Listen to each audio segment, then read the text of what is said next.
Baik, ini pertanyaannya masih tersegel dengan subtema kesehatan.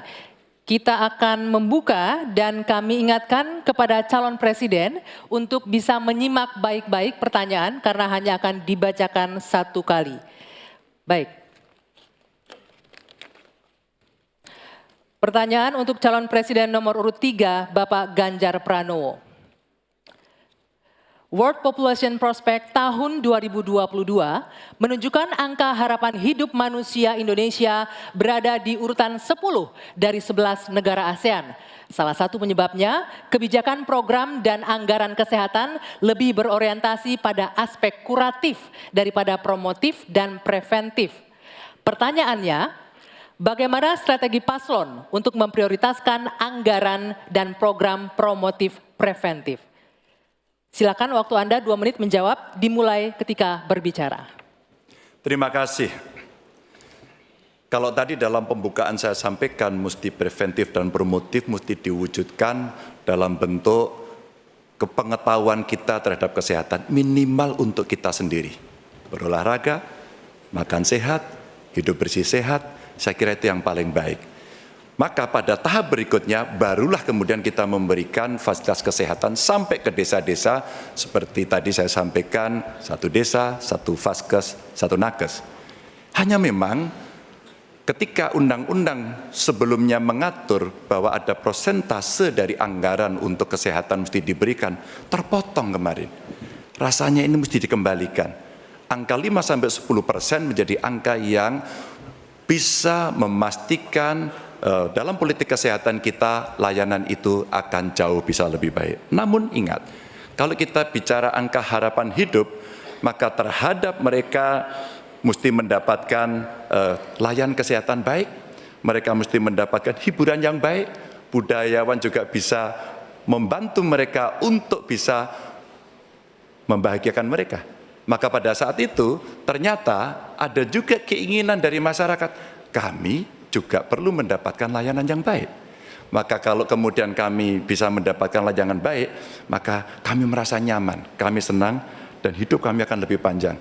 Maka peran posyandu, peran dasawisma, peran kelurahan, RT, itu menjadi kekuatan yang luar biasa. Di samping tentu saja, pemerintah akan mendampingi dalam setiap kebijakan yang ada. Sehingga dalam politik anggaran, ada persentase yang mesti disiapkan agar anggaran kita bisa cukup untuk bisa memenuhi. Tentu ini kita bisa lakukan secara bertahap. Dan itulah program yang cukup bisa komprehensif menyelesaikan bagaimana harapan hidup bisa jauh lebih panjang. Ya, selanjutnya kami berikan kesempatan untuk Capres nomor urut 1 Bapak Anies Baswedan menanggapi jawaban yang disampaikan oleh Pak Ganjar. Silakan Pak Anies, waktu Anda 1 menit dimulai ketika berbicara. Yang tadi disampaikan baik dan izinkan saya meneruskan bahwa salah satu persoalan utama adalah pusat kesehatan masyarakat kita saat ini diarahkan terlalu fokus pada hal-hal yang sifatnya kuratif. Lalu urusan kesehatan seakan menjadi urusan Kementerian Kesehatan dan Dinas Kesehatan saja. Dan salah satu masalah utama adalah banyak yang disebabkan oleh pola hidup yang tidak sehat.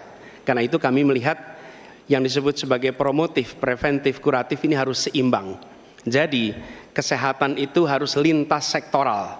Kami pernah lakukan ini di Jakarta. Yang kita kerjakan misalnya membangun air bersih misalnya di Kepulauan Seribu supaya mereka dapat air yang sehat. Yang kedua membangun taman-taman, membangun jalur sepeda. Kemudian membangun trotoar, membuat orang berjalan kaki, festival olahraga. Jadi unsurnya adalah lintas sektoral supaya dana itu bukan hanya pada Dinas Kesehatan, tapi pada semua bidang yang terkait dengan preventif promotif. Ya. Berikutnya kami persilakan Capres nomor urut 2 Bapak Prabowo Subianto untuk menanggapi jawaban dari Pak Ganjar. Silakan Pak Prabowo, waktunya 1 menit. Jadi saya lebih ke arah solutif langsung dan cepat. Masalah kesehatan di Indonesia adalah kurangnya dokter. Kita kurang 140.000 dokter.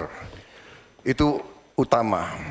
Bayangkan kalau ada yang kena stroke atau serangan jantung, 2 sebab yang paling besar kematian di beberapa kabupaten tidak ada spesialis jantung atau spesialis stroke. Dua, tidak ada perlengkapan-perlengkapan yang memadai. CT scan, PET scan, jarang ada di kabupaten. Ini harus kita atasi dan ini bisa kita atasi. Jadi solutifnya demikian.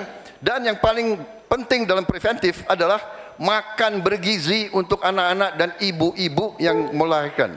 Makan bergizi ini meningkatkan daya tahan, imunitas, mencegah penyakit.